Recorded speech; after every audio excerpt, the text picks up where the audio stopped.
Good morning. Good morning. Hello, Magnus, and people out there. Hello to everyone. Yeah, we're back We for a new are. episode of our temporary podcast. Yes, still going. So, what are we going to talk about today, Magnus? Purpose. So we found ourselves this morning and it emerged purpose. And we reasoned about that and actually it's like an exploration, I think, for ourselves. It's not entirely clear to us probably. So that was motivating enough. I think you and me, we are people that if we don't know it exactly, that's perfect. Let's talk about that. hmm That's a good one. Purpose. Yes, it's a strange thing, right? Purpose. It's some people go look for it and never find it. Some find it or partly. It evolves. Um, so what's your take on it?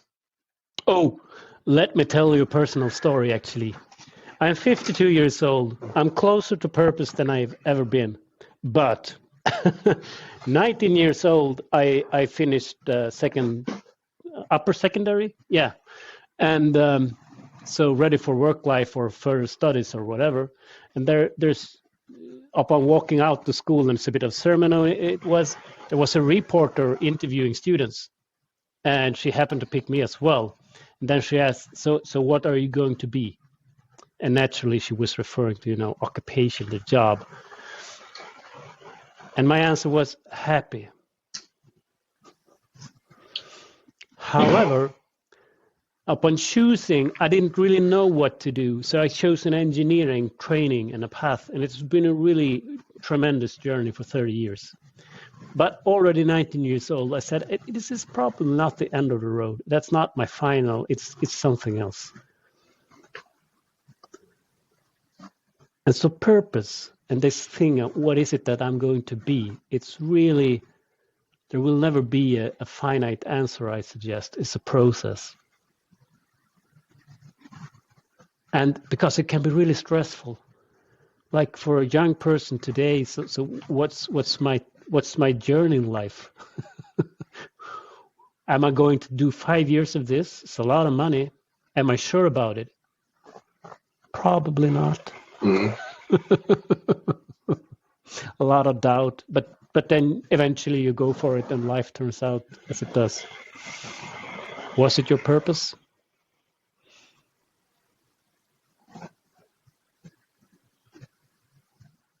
I like the take on that. I can only agree. Actually, it's an evolving path. It's a journey. It never ends. And then from my own experience, I think that I found my purpose somewhere in my 30s. So I'm 42 now. 35, 36. Um, but I'm not there yet. It's still like I found the direction, but like the path is still coming and flowing, and I'm still getting there. So yeah. Yeah. Do we And all? what? Yeah. Go ahead. No. It's a knowledge threshold. We cannot know what to choose because we have to experience before we can move. Like we need to move forward to see the next stretch. And I think the thing to be really careful about is to let go and say no. I tried this and it was not right for me. And sometimes though but I have to, otherwise I will be like a drift in the wind. I have to stick with it. And that's also truth, probably. But yeah, my youngest son, 22 years old now, he recently tried something out, but it didn't really work for him. And it actually requires a bit of courage and probably a process of grief to recognize that this ambition, bravo, this bold move, and now things are not playing out as they should. It was no fault of mine, but what's my reassessment of this?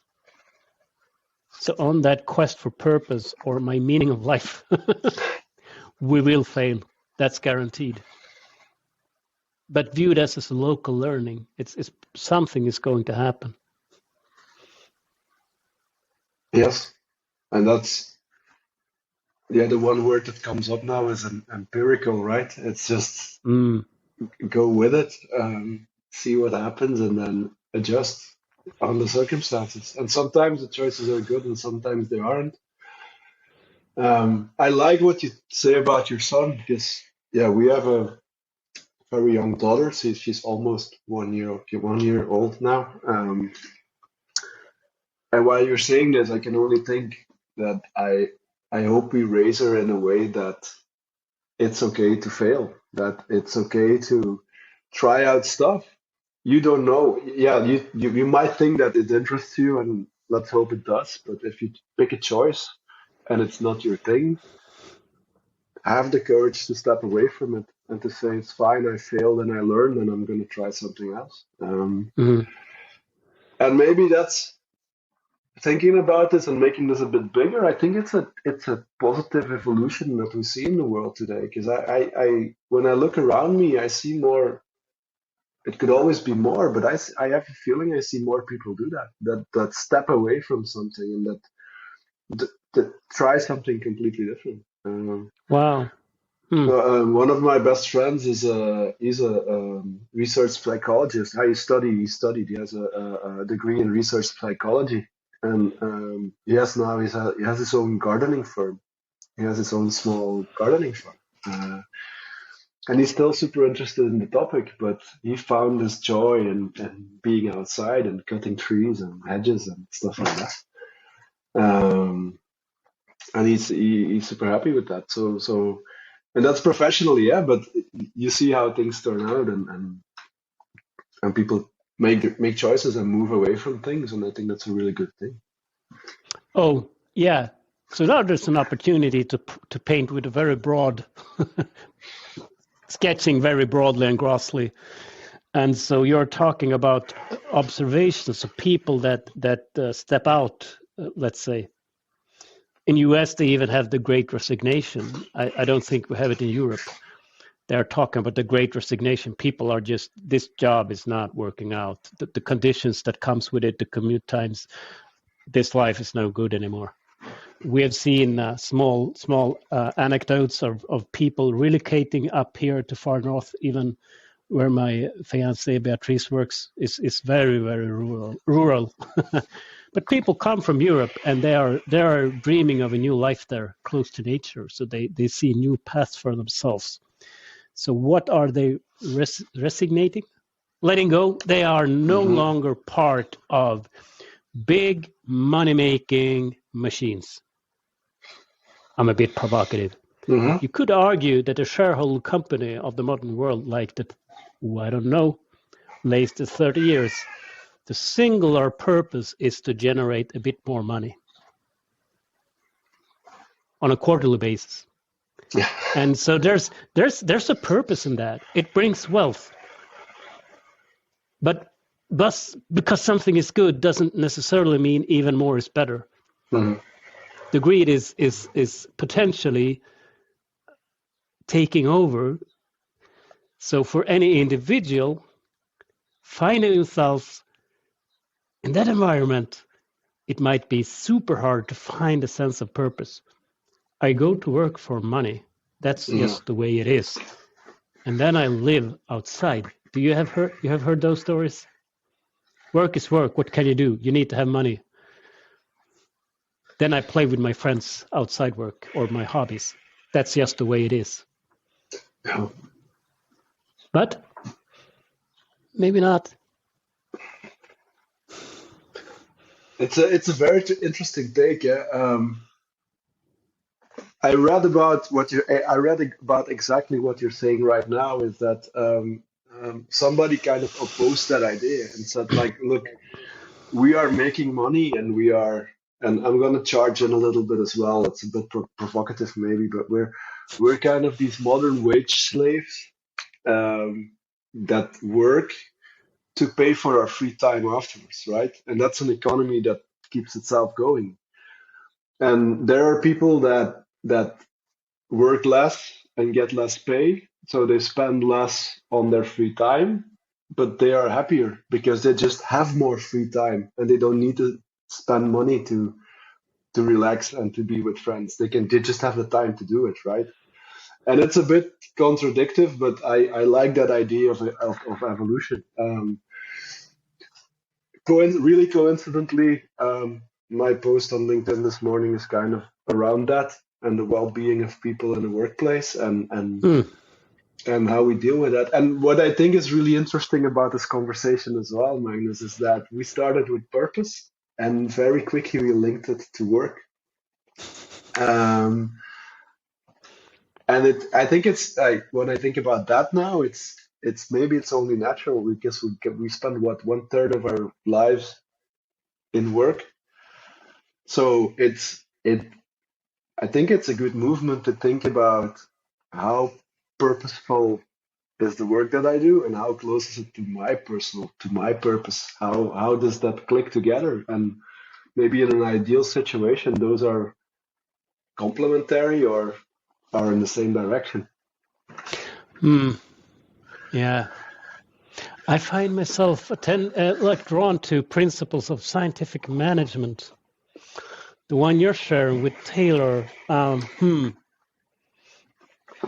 which is much more positive than people make of it. But one thing that is going on there is the concept of division of labor. So instead of being jack of all trades, I am and you are, I specialize a bit in something, you do as well, but in something different. And if we collaborate, we will get more productive because the thing I've specialized in being a carpenter, I can help you with your house, but you're really skilled in hunting, so you can help with the food. You know, a childlike example.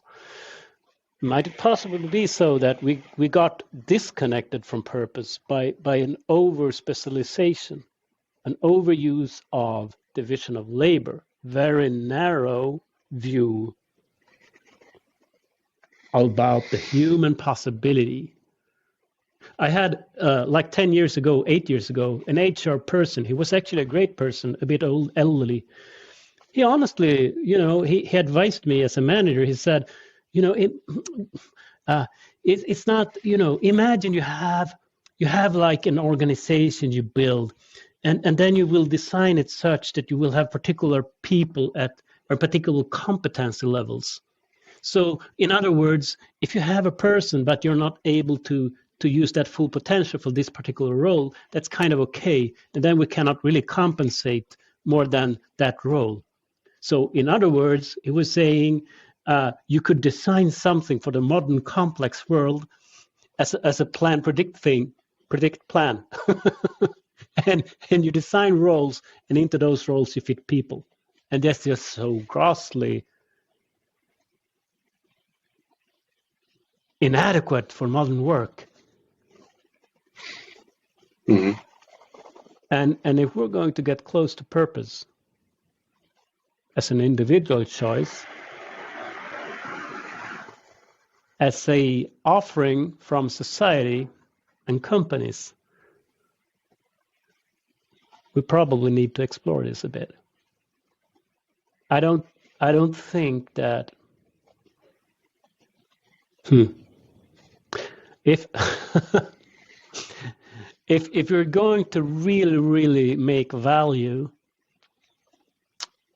in the modern workplace, wouldn't it be interesting to explore the full potential of human individuals? I would say a definite yes. And that seems like a conflict with division of labor, does it not? Specialization in particular tasks. Not necessarily. There's a lot to unpack there, but there has been a boxed-in machine thinking that has followed the trajectory because productivity will increase if I specialize and become better in something and you specialize in something else. The productivity will increase, but not without exceptions and not in an endless trajectory. But lazy thinking has shaped that. And so then we get disconnected from our abilities and our purpose. And according to me, what I know, we are as happy as we can be when we work together with other people and we find ourselves doing something meaningful. And we are growing together and we have a strong sense of connection. We just can, but it's not necessarily there. What does this do for you? Is this close to purpose? Is this a fruitful angle?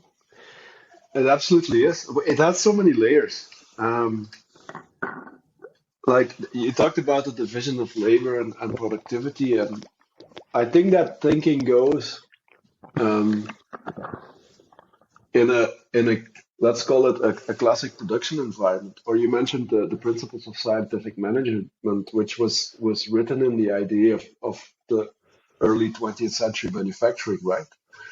Hmm. And those ideas kind of shaped management ideas, and they went on until the Second World War and after World War. But then we started projecting the thinking on human beings instead of machine factories. And over the years and exponentially even in the last 10 years, we've indeed evolved into complex work and knowledge work and work where there are a lot of uncertainties and dependencies, right? And that thinking doesn't go anymore. It just doesn't work anymore. And and I'm gonna make the connection with purpose now because it it requires fluidity.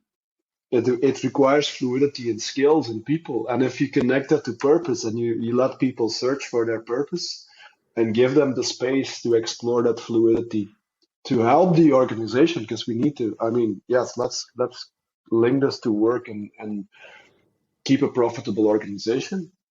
I think there's space to be explored there and see how can we link people's purpose to that uncertain space, that they're dealing with complexity and knowledge, and support them in finding their place while still helping the organization move forward. Hmm.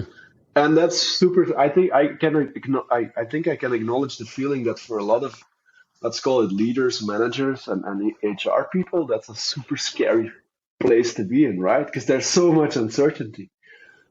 But I think in the uncertainty lies that solution, that value, and the investment that we make in that is going to pay back. It probably, in my idea, in my head right now, it is going to pay back itself a factor of the investment. Yeah, we are not really talking about percentage here. We are talking about the multiplication of So, life value far beyond money. yeah. Yeah, it's the reason why I went this way was this. We started this. There's probably a bit of trial and error before you start to find what resonates with you, and it will change over your life path. You will try something and it's very satisfactory until someday it's not, you're ready for the next level. Some other things you try and it's really dead. And the thing you want to provide people with is a path for that discovery that isn't extremely costly. I mean, what if you wake up 30 years and you find that you wasted your life on a meaningless work that you don't like, that make you feel bad and actually shrinks your brain by a conditioning that is continuously saying to your brain that this is the thing you do, monotonous work, not allowing to think freely. Whenever you bring up an idea, you get the feedback, well, you know what, this is not even wanted because you're supposed to do this work, so don't think. I literally have real life examples from modern, like now, where young people have gotten that feedback. Mm. And that's really upsetting.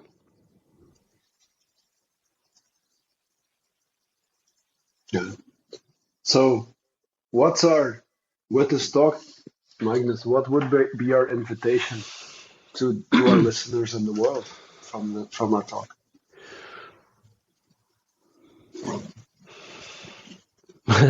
Well, my invitation would say to be that I've struggled for 30 years, but I'm actually in a I find myself quite close to purpose now eventually. From another thing, I would say that there's a personal choice, and there might be seemingly a nice laugh from your kid there. Wow, that's purpose. Yeah. It might, for some part of the larger world, there seems to be impossibilities. The way work is done, or conditions you cannot impact, and we need to be real. I'm in a luxury position to be able to choose individually, but let's help each other out to shift. There are examples of different ways. Beautiful laughter. Well, I think she's a bit unhappy, but let's. Maybe she's unhappy. Yeah. Who knows? Yeah. So the invitation there is to, even though the door seemed closed, it's probably so that the way your brain works, you are reacting to an agenda that is served to you. It's very likely that more opportunities exist. And even though there's a local failure, don't despair. You will prevail. Go at it. Don't give up. You have such amazing capabilities. You just do. You have them.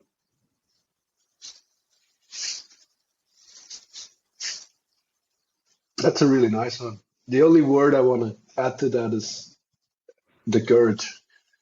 Courage. Your complete explanation, but when the time is there and things don't feel right, have the courage to go look for something else. I procrastinated for 5 years. I even have a small passive income, and I'm 45 years old, and I didn't dare. So, I feel you. I didn't have the courage. I needed quite a lot of help. I did.